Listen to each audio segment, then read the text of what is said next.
স্নেহের শিক্ষার্থীরা, আশা করি তোমরা সকলে ভালো আছো, বাসায় আছো, নিরাপদে আছো।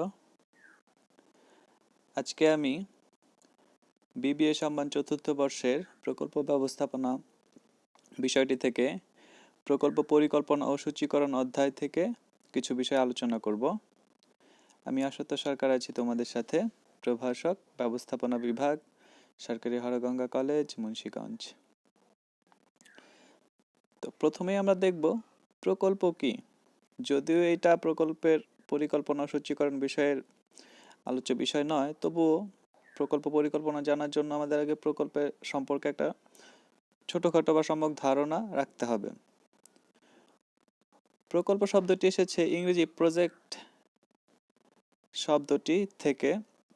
ইংরেজি প্রজেক্ট শব্দটি ল্যাটিন প্রজেক্টাম শব্দ থেকে উদ্ভব, যার অর্থ বিফোর অ্যান অ্যাকশন, অর্থাৎ একটি কর্মপন্থার পূর্বে। পূর্ব নির্ধারিত কর্মসূচির সাথে সঙ্গতি রেখে নির্দিষ্ট বাজেটে ও নির্ধারিত সময়ে উদ্দেশ্য অর্জনের জন্য পরস্পর সম্পর্কযুক্ত ও নির্ভরশীল কার্যাবলীকে প্রকল্প বলে। অর্থাৎ পূর্ব নির্ধারিত কিছু আগে থেকে নির্ধারণ করা কাজের সাথে সঙ্গতি রেখে বা সেগুলোর সাথে মিল রেখে নির্দিষ্ট বাজেটে, অর্থাৎ সুনির্দিষ্ট একটা বাজেট থাকবে প্রকল্প সম্পাদন করার জন্য এবং নির্দিষ্ট সময়, এবং অবশ্যই একটা নির্দিষ্ট সময়সীমা থাকবে। সময়ে উদ্দেশ্য অর্জনের জন্য পরস্পর সম্পর্কযুক্ত ও নির্ভরশীল কার্যাবলীকে প্রকল্প বলে। এখন প্রকল্পের মধ্যে অনেকগুলো কাজ থাকে। এই অনেকগুলো কাজের মধ্যে একটা সম্পর্ক থাকতে হবে, রিলেশনস থাকতে হবে এবং পরস্পর নির্ভরশীল, অর্থাৎ একটা কাজ আরেকটা কাজের উপর নির্ভরশীল হতে হবে। যেমন একটা মনে করি আমরা একটা প্রকল্পে 5টা কাজ আছে, ABCD, হ্যাঁ 5টা কাজ আছে। এই 5টা কাজের মধ্যে সম্পর্ক তো থাকবে এবং নির্ভরশীল, অর্থাৎ এর ওপর বি নির্ভরশীল থাকবে, বির ওপর সি, বা এর ওপর সি নির্ভরশীল থাকবে। এরকম ভাবে প্রত্যেকটার সাথে একটা সম্পর্কের মধ্যে যুক্ত থাকবে। তাহলে প্রকল্প বলতে কি বুঝলাম আমরা? প্রকল্প হচ্ছে পূর্ব নির্ধারিত, আগে থেকে ঠিক করা কোনো কর্মসূচির সাথে সঙ্গতি রেখে নির্দিষ্ট বাজেটে ও নির্দিষ্ট সময়ে লক্ষ্য অর্জনের জন্য পরস্পর সম্পর্কযুক্ত ও নির্ভরশীল কিছু কাজের সমষ্টি, অর্থাৎ কিছু কাজের সমষ্টি। এখানে একটা কথা অবশ্যই মনে রাখতে হবে যে প্রকল্পের মধ্যে অবশ্যই একটা নির্দিষ্ট বাজেট থাকতে হবে। এখন বাজেটটা কি? বাজেট হচ্ছে পরিকল্পনার সংখ্যাত্মক প্রকাশ, অর্থাৎ আমরা যে পরিকল্পনাগুলো করে থাকি সেটাকে যখন আমরা নাম্বারে প্রকাশ করি বা সংখ্যায় প্রকাশ করি সেটাকে বাজেট বলে। অর্থাৎ প্রকল্প সম্পাদন করার জন্য নির্দিষ্ট টাকার পরিমাণ লাগবে, যে এত টাকার মধ্যে প্রকল্পটা শেষ করব, প্রকল্পের আয় হবে এত, ব্যয় হবে এত, এরকম কিছু। আর হচ্ছে নির্ধারিত সময় থাকতে হবে, যে কত সময়ের মধ্যে প্রকল্পটা শেষ হবে। যেমন 1 বছর হতে পারে, 6 মাস হতে পারে, 2 মাস হতে পারে। উদাহরণ হিসেবে আমরা পদ্মা সেতু যে প্রকল্প চলছে বাংলাদেশে এখন, সেটা বলা যায় যে একটা সুন্দর উদাহরণ প্রকল্পের। পদ্মা সেতু নির্মাণের জন্য একটা নির্দিষ্ট বাজেট আছে, সেখানে কত টাকা মানে লাগবে সেটা বলা আছে। এরপরে হচ্ছে নির্দিষ্ট সময় উল্লেখ করা আছে, এত থেকে এত সময়ের মধ্যে প্রকল্পটা শেষ হবে। কিন্তু কিছু কিছু ক্ষেত্রে যে নির্দিষ্ট সময়ের মধ্যেই শেষ হবে এরকম কিছু না, সেক্ষেত্রে বাজেট বা সময়ের কিছুটা পরিবর্তন সম্ভব। এটা পরিস্থিতি বিবেচনা করে, পরিস্থিতি যদি এরকম হয় তখন সেটা বাড়ানো বা কমানো যেতে পারে।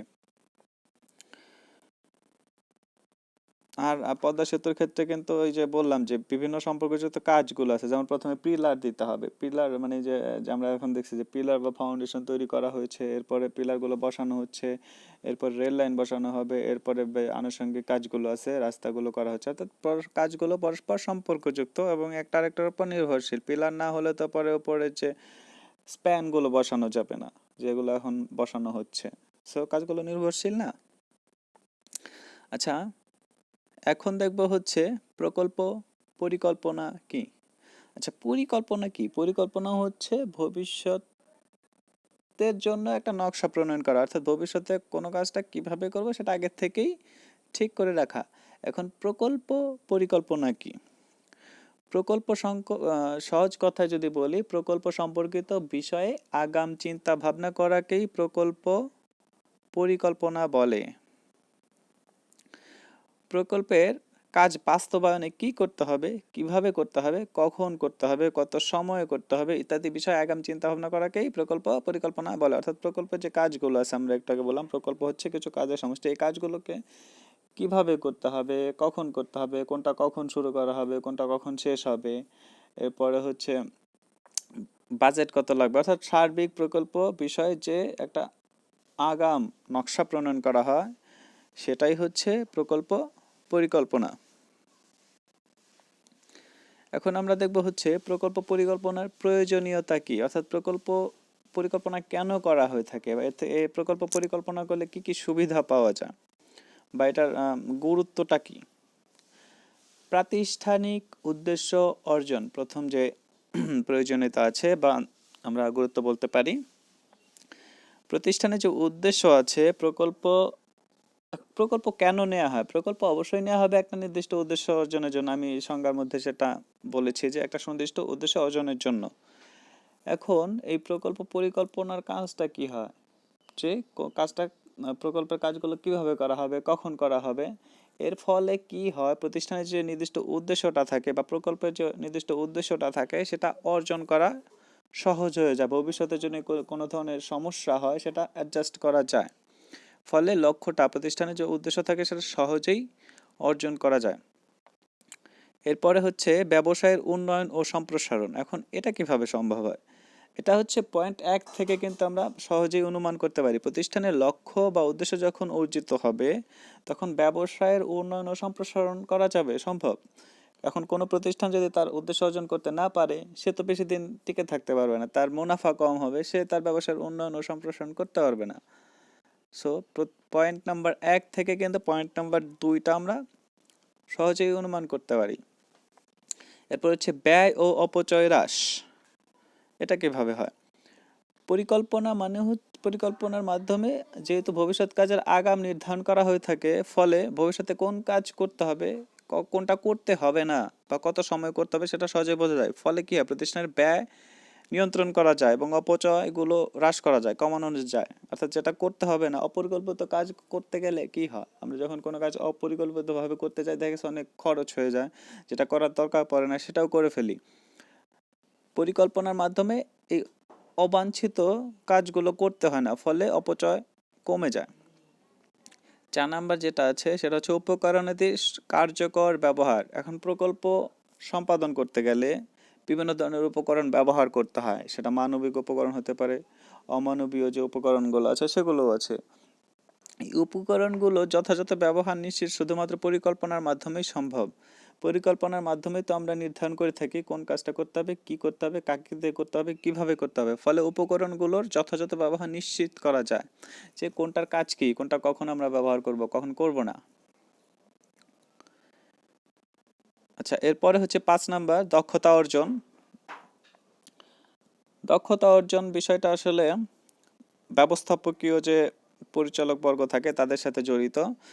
পরিকল্পনার মাধ্যমে আমরা নির্ধারণ করে থাকি কাজের পরিসীমা, ফলে ফলে সহজেই প্রতিষ্ঠানে যে কাজগুলো থাকে দক্ষভাবে সম্পাদন করা যায়, সেখানে ভুল হওয়ার সম্ভাবনা কম থাকে, ফলে দক্ষতা অর্জিত হয় বা এফিসিয়েন্সি বাড়ে এবং পরিকল্পনার বাস্তবায়নের সম্ভাবনাও কিন্তু যথাযথভাবে বেড়ে যায়। এরপর হচ্ছে সঠিক কার্যধারা অনুসরণ। সঠিক কার্যধারা হচ্ছে এই যে কাজগুলো যে থাকে একটা প্রকল্পের আওতাধীন, যে বিভিন্ন কাজগুলো থাকে, বললাম না আমরা ধরে নিয়েছিলাম যে প্রকল্পের একটা 5টা কাজ আছে, ABCDE। এখানে পাঁচটা অ্যাক্টিভিটি বা কাজের কার্যধারা, অর্থাৎ কোনটার পরে কোনটা শুরু হবে, বা একসাথে দুইটাও শুরু হতে পারে, কোন দুইটা একসাথে শুরু হবে, এগুলো অনুসরণ করা সম্ভব তখনই হবে যদি আমরা প্রকল্প পরিকল্পনা ঠিকভাবে করতে পারি। পরিকল্পনা ছাড়া এটা সম্ভব হবে না। এরপরে আছে হচ্ছে ব্যবস্থাপনার অন্যান্য কাজ বাস্তবায়ন। এখন প্রকল্পর অনেকগুলো কাজ থাকে। প্রথম হচ্ছে পরিকল্পনা আসে, এরপর হচ্ছে প্রকল্পের সংজ্ঞায়িতকরণ করতে হয়, এরপর হচ্ছে প্রকল্পের বাস্তবায়ন করতে হয়, প্রকল্পের হস্তান্তর করতে হয়, সংগঠিতকরণ করতে হয়। অর্থাৎ প্রকল্পের আরও যে কাজগুলো আছে সেটা সম্ভব হয় হচ্ছে প্রকল্প পরিকল্পনার মাধ্যমেই। পরিকল্পনার মাধ্যমে কিন্তু যে কোনো একটা কাজের 50% করে নেওয়া যায়, সম্ভব হয়ে যায়। অর্থাৎ পরিকল্পনা নির্ধারণ মানে কোনো কাজের 50% করে ফেলা। এরপরে আছে হচ্ছে ভবিষ্যৎ দর্শন। এটা তো সহজেই বোঝা যাওয়ার বিষয় যে পরিকল্পনা পরিকল্পনা তো করা হয় ভবিষ্যতের জন্য, অর্থাৎ ভবিষ্যতে আমরা কোন কাজটা করব কিভাবে করব। এখন বর্তমান সময়ে ভবিষ্যতের কাজগুলোকে দেখানোর একমাত্র মাধ্যম হচ্ছে পরিকল্পনা। সো পরিকল্পনার মাধ্যমে আমরা ভবিষ্যতে প্রকল্পের অবস্থা কি হতে পারে, কখন বা প্রকল্পের সমাপনী অবস্থা কি হবে সেটা সহজেই বোঝা যাবে। এবং শেষটা হচ্ছে মানে 9 নম্বরটা, সমস্যার সমাধান। প্রকল্প পরিকল্পনার সময়ই প্রয়োজনীয় ব্যবস্থা বা স্ট্যান্ডার্ড তৈরি করে করে নেওয়া হয়, বা যে ভবিষ্যতে যদি কোনো ধরনের সমস্যার উদ্ভব হয় তখন আমরা কিভাবে সেটা সমাধানের চেষ্টা করব, বা বিকল্প পরিকল্পনার ব্যবস্থা আগেই রাখা হয়। ফলে ভবিষ্যতে যদি কোনো ধরনের সমস্যা চলেই আসে তখন বিকল্প যে পরিকল্পনা থাকে, বিকল্প যে ব্যবস্থা থাকে সেটা তখন, দুঃখিত, বিকল্প ব্যবস্থা থাকে সেটা তখন কি করা হয়, গ্রহণ করা হয়। আচ্ছা, এই ছিল হচ্ছে আপাতত প্রকল্প পরিকল্পনার প্রয়োজনীয়তা।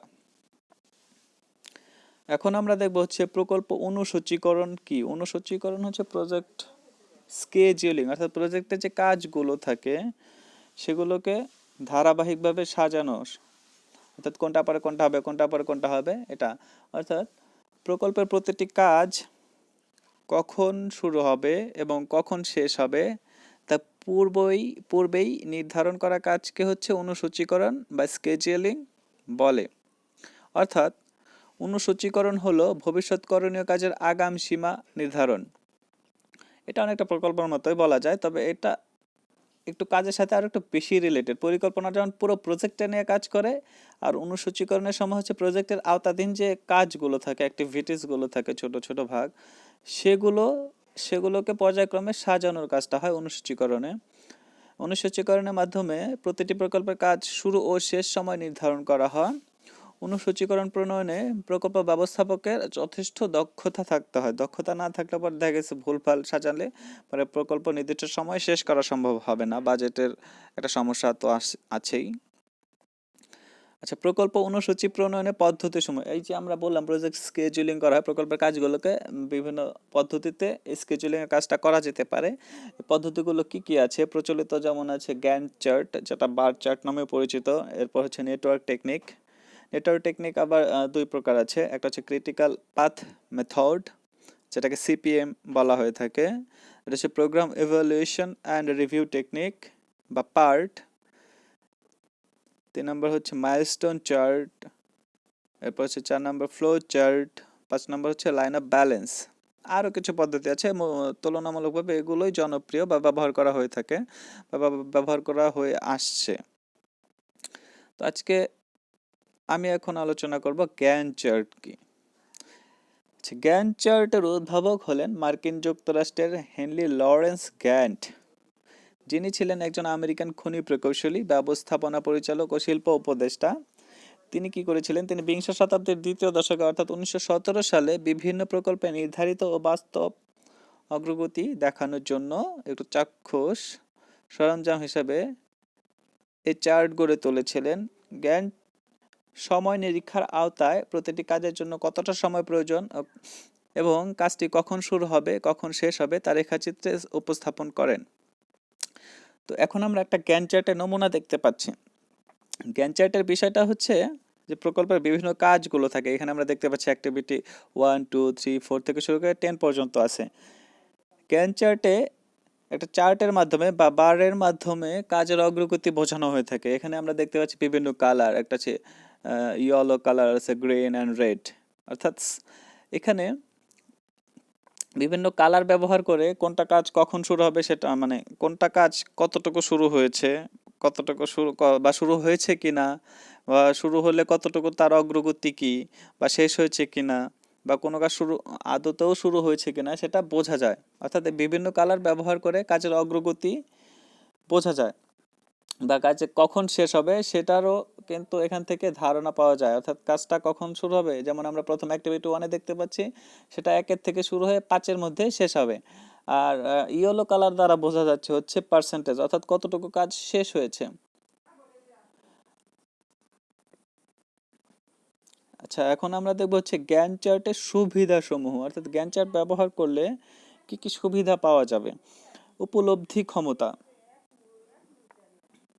উপলব্ধির ক্ষমতা হচ্ছে গ্যান চার্ট সহজেই বোঝা যায়, যে কেউ গ্যান চার্ট দেখলে সহজেই বুঝতে পারবে যে প্রকল্পের যে বিভিন্ন কাজগুলো আছে সেগুলোর অগ্রগতি কীরকম, মানে কোনটা শুরু হয়েছে বা কোনটা শেষ হয়েছে বা কোনটা মাঝামাঝি পর্যায়ে আছে বা তার কত পার্সেন্ট কমপ্লিট হয়েছে সেটা বোঝা যাবে সহজেই, অর্থাৎ উপলব্ধির ক্ষমতা সহজ। নেটওয়ার্ক ভিত্তিক অনুসূচীকরণ, প্রকল্পের আওতায় দুঃখিত, জ্ঞান চার্টের বিষয় নেটওয়ার্ক ভিত্তিক অনুসূচীকরণ হচ্ছে এখানে অ্যাক্টিভিটিগুলোকে পর্যায়ক্রমিকভাবে সাজানো হয়, যেমন 1 2 3 থেকে 10 পর্যন্ত আমরা দেখলাম। সিরিয়ালি সাজানো হলে একটা নেটওয়ার্কের মতো তৈরি হয়, যেটা নেটওয়ার্ক ভিত্তিক অনুসূচীকরণ, সহজে বোঝা যায়। হচ্ছে আধুনিককরণ ও নিয়ন্ত্রণ, বর্তমানে কম্পিউটার ব্যবহার করে সহজেই গ্যান চার্ট তৈরি করা যায় এবং গ্যান চার্ট ব্যবহার করে কিন্তু যে অ্যাক্টিভিটিসগুলো আছে সেগুলো নিয়ন্ত্রণ করা যায়, যে এটা তো শুরু হওয়ার কথা, শুরু হয়েছে কিনা আমরা বুঝতে পারবো সহজে। যদি শুরু না হয় তখন সেই অনুযায়ী ব্যবস্থা নিতে হবে, বা আমরা দেখতে পারি যে এটা তো এই এত দিনের মধ্যে শেষ হওয়ার কথা, এত দিনের মধ্যে শেষ হচ্ছে না, মানে তার অগ্রগতি এখন দেখা গেছে অর্ধেক, তখন সে অনুযায়ী কাজের স্পিড বাড়ানো যাবে। সম্পদের প্রয়োজন শনাক্তকরণ, গ্যান চার্টের মাধ্যমে সম্পদের প্রয়োজনটা বোঝা যাবে, যে আমাদের কাজ আসলে কতটুকু অগ্রগতি অনুযায়ী ধারণা করা যাবে যে এখানে রিসোর্সের কি অবস্থা আছে, সম্পদ কতটুকু আছে সেটা বোঝা যাবে। সহজ প্রণয়ন, এটা তৈরি করা খুবই সহজ, খুব বেশি ব্যবস্থাপকীয় দক্ষতার প্রয়োজন হয় না। আর মানব সম্পদ পরিকল্পনা, অর্থাৎ হিউম্যান রিসোর্স, কোন প্রজেক্টের যে আওতাধীন অ্যাক্টিভিটিসগুলো আছে সেখানে যে নিয়োজিত কর্মীরা আছে তাদের পরিকল্পনা করা যায়, তাদের ব্যবস্থাপনার কাজটা গ্যান চার্টের মাধ্যমে সহজে উপস্থাপন করে ব্যবহার করা যায়, যে কোন অ্যাক্টিভিটিসে কতজন লোক লাগবে সেটা নির্ধারণ করেছে প্রজেক্টের টাইম ডিউরেশনের উপর ডিপেন্ড করে এবং কাজের ধরন অনুযায়ী। এখন আমরা দেখবো হচ্ছে গ্যান চার্টের অসুবিধা সমূহ, অর্থাৎ গ্যান চার্ট যে সবসময় আমাদেরকে সুবিধাই প্রদান করবে এমনটা না, সবকিছুরই সুবিধা অসুবিধা দুটোই আছে। চার্ট প্রস্তুত ও পরিচালনা অনেক সময় জটিলতার সৃষ্টি করে, অর্থাৎ একেবারে অনভিজ্ঞ যদি কেউ থাকে সে এই চার্ট তৈরি করতে পারবে না, কিছুটা দক্ষতা তো অবশ্যই লাগবে, এবং অনেক সময় এই ধরনের চার্ট সকলের নিকট বোধগম্য নয়, বুঝতে পারে না সবাই। তবে বেশিরভাগের জন্য এটা বোধগম্য, একেবারেই যারা জ্ঞানহীন তাদের জন্য একটা জটিলতার সৃষ্টি করে। প্রতিষ্ঠানে বিভিন্ন কাজের মধ্যে আন্তঃসম্পর্ক দেখানো যায় না, অর্থাৎ বিভিন্ন যে অ্যাক্টিভিটিস গুলো দেখলাম 1 থেকে 10 বা বিভিন্ন যতগুলো থাকে, এই কাজের মধ্যে একটা ইন্টাররিলেশন থাকে, সেটা এই চার্ট থেকে বোঝা যায় না। প্রতিষ্ঠানের যাবতীয় খরচের প্রভাব দেখানো যায় না, প্রতিষ্ঠানে যে টোটাল খরচটা আছে সেটার প্রভাব এই গ্যান চার্টের মাধ্যমে উপস্থাপন করা যায় না, অর্থাৎ কোন অ্যাক্টিভিটিসে কত টাকা খরচ হবে সেটা কিন্তু আমরা এখান থেকে বুঝতে পারি না। আমরা শুধু বুঝতে পারি কোন প্রজেক্ট অ্যাক্টিভিটিস কখন শুরু হবে, কখন শেষ হবে, এটার অগ্রগতি কি অবস্থায় আছে। প্রতিষ্ঠানের কাজের পরিমাণ নির্দেশ করে না, টোটাল যে অ্যাক্টিভিটিস কাজের পরিমাণ সেটা নির্দেশ করে না, আলাদা আলাদা অ্যাক্টিভিটিস করে কিন্তু টোটালটা বোঝা যাবে না এখান থেকে, আলাদা আলাদা অ্যাক্টিভিটিসের পরিমাণ, আলাদা আলাদা কাজের পরিমাণ নির্ধারণ করা যাবে। প্রতিষ্ঠানের সকল কাজ একটি গ্যান্ট একক ভিউতে দৃশ্যমান হয় না, যদি অনেক বড় প্রতিষ্ঠান হয়ে যায়, বড় প্রতিষ্ঠানের জন্য গ্যান্ট চার্ট তৈরি করাটা কঠিন তাদের জন্য, কারণ সেটা অনেক বড় হয়ে যাবে, আর সেক্ষেত্রে একক ভিউতে পুরা কোম্পানির যে প্রজেক্ট আছে, প্রজেক্টের অ্যাক্টিভিটিসগুলো একটা গ্যান্ট চার্টে উপস্থাপন করা যাবে না সেখানে, বা দেখা যাবে না, সেটা একটা জটিলতার সৃষ্টি করবে। চার্টে পরিবর্তন ব্যয়বহুল ও সময় সাপেক্ষ, এবং যদি প্রয়োজনে কোনো কারণে কোনো অ্যাক্টিভিটিস বাদ দিতে হয় বা যোগ করতে হয় সেক্ষেত্রে চার্টে পরিবর্তন করতে হয়, ফলে এটা যেটা একটু ব্যয়বহুল এবং এটা পরিবর্তন করতে বা সংযোজন করতে সময় লাগে। পরবর্তী টেকনিক হচ্ছে আমরা যেটা বললাম, মানে প্রজেক্ট স্কেজিউলিং এর বা প্রকল্প অনুসূচীকরণের পরবর্তী হচ্ছে নেটওয়ার্ক টেকনিক বা নেটওয়ার্ক কৌশল বাংলায়। এটা হচ্ছে গ্যান্ট চার্টের বিকল্প। নেটওয়ার্ক কৌশল আসলে কেন বলা হয় আমি একটু পরে বলছি। এটি গ্যান্ট চার্টের বিকল্প। নেটওয়ার্ক কৌশল মূলত দুটি পদ্ধতি নিয়ে গঠিত। এটা হচ্ছে program evaluation and review technique, যেটি পার্ট নামে বেশি পরিচিত। 2 নম্বরটা হচ্ছে ক্রিটিক্যাল পাথ মেথড, যেটা সিপিএম নামে বেশি পরিচিত। 1958 সালে পোলার্স সাবমেরিন প্রকল্পের জন্য বুজ অ্যালেন হ্যামিল্টন অ্যান্ড লকহিড কর্পোরেশনের সহযোগিতায় মার্কিন নৌবাহিনীর অফিসাররা সর্বপ্রথম পার্ট উদ্ভাবন করেন। একই সময়ে অর্থাৎ 1957 সালে ডুপাউন্ট ইনকর্পোরেশন সিপিএম এর উন্নয়ন ঘটায়।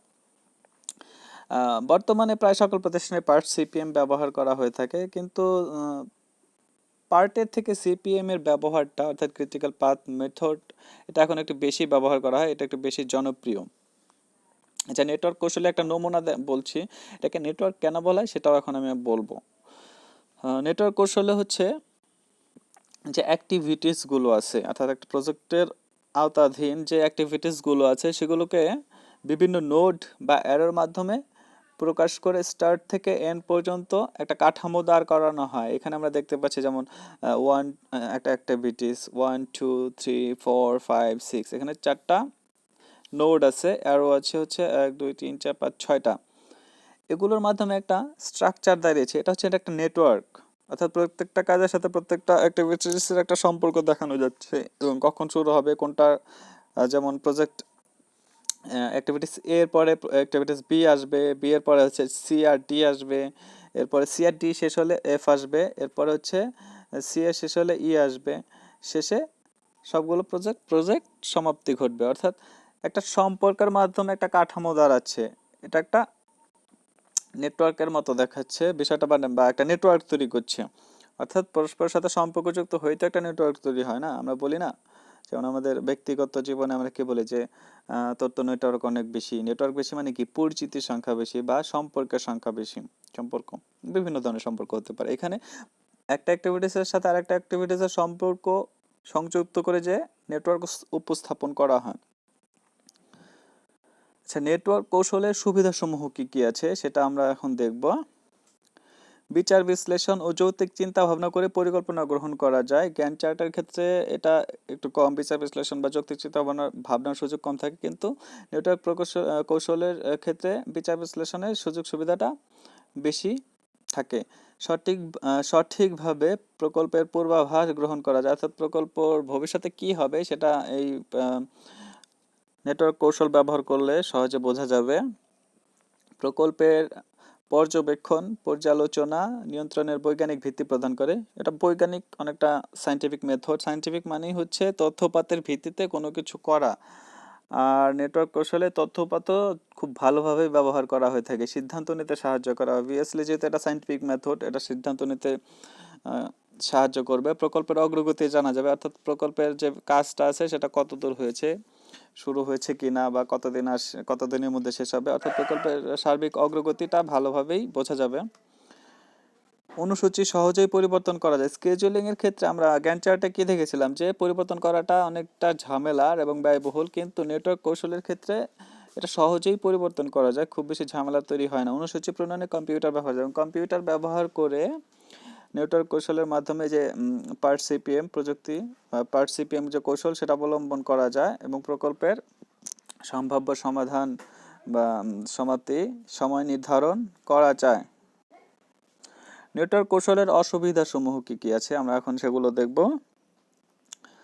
নিয়মিত আপডেট প্রয়োজন, যেহেতু এটা কম্পিউটার ব্যবহার করে করা হয়, সো এটা অথবা আমরা বলতে পারি যে যে নেটওয়ার্কটি তৈরি করা হয় সেটার একটা আপডেট প্রয়োজন হয় সবসময়, কারণ যে কোনো সময় এটা পরিবর্তন করা যায়, যেহেতু আপডেট প্রয়োজন। সকল ধরনের অনুসূচি প্রণয়নের জন্য প্রয়োজন হয় না, অর্থাৎ যে কোনো প্রজেক্টের জন্যই যে সবসময় আমরা নেটওয়ার্ক কৌশল ব্যবহার করব এমন কিছু না। সাধারণত বড় ধরনের প্রজেক্টের জন্য পার্ট ব্যবহার করা হয়ে থাকে, এবং যেগুলো নতুন কোনো কোম্পানির ক্ষেত্রে বা নতুন কোনো প্রকল্পের ক্ষেত্রে এগুলো খুব বেশি কাজে দেয়।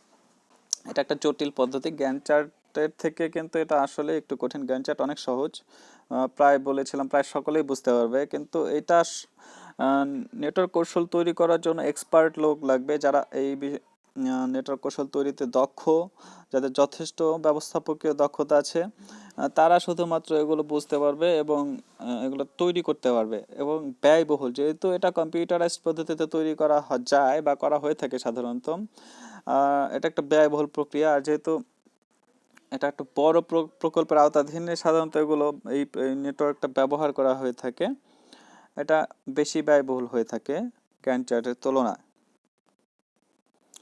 তো বন্ধুরা, শিক্ষার্থীরা, আজকের মতো এতটুকুই ছিল।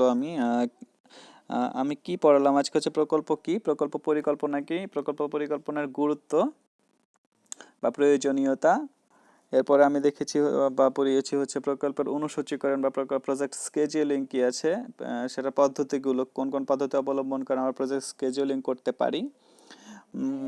আর গ্যান্ট চার্টের সুবিধা অসুবিধা, নেটওয়ার্ক টেকনিকের সুবিধা অসুবিধা, এতটুকুই। পরবর্তী ক্লাসে যে বিষয়গুলো আমরা আলোচনা করব সেগুলো হচ্ছে নেটওয়ার্ক ডায়াগ্রামের ধরন। এই যে নেটওয়ার্ক কৌশলের কথা বললাম, সেখানে নেটওয়ার্ক ডায়াগ্রাম অঙ্কন করতে হয়, সেটার কি কি প্রকারভেদ বা ধরন আছে, নেটওয়ার্ক ডায়াগ্রাম তৈরির নিয়ম, কিভাবে নেটওয়ার্ক ডায়াগ্রাম তৈরি করতে হয়, সিপিএম এর ধারণা এবং সিপিএম এর কিছু গাণিতিক সমস্যার সমাধান কিভাবে করতে হয় সেটার সম্যক ধারণা দেব। সবার সুস্থতা কামনা করছি। ধন্যবাদ।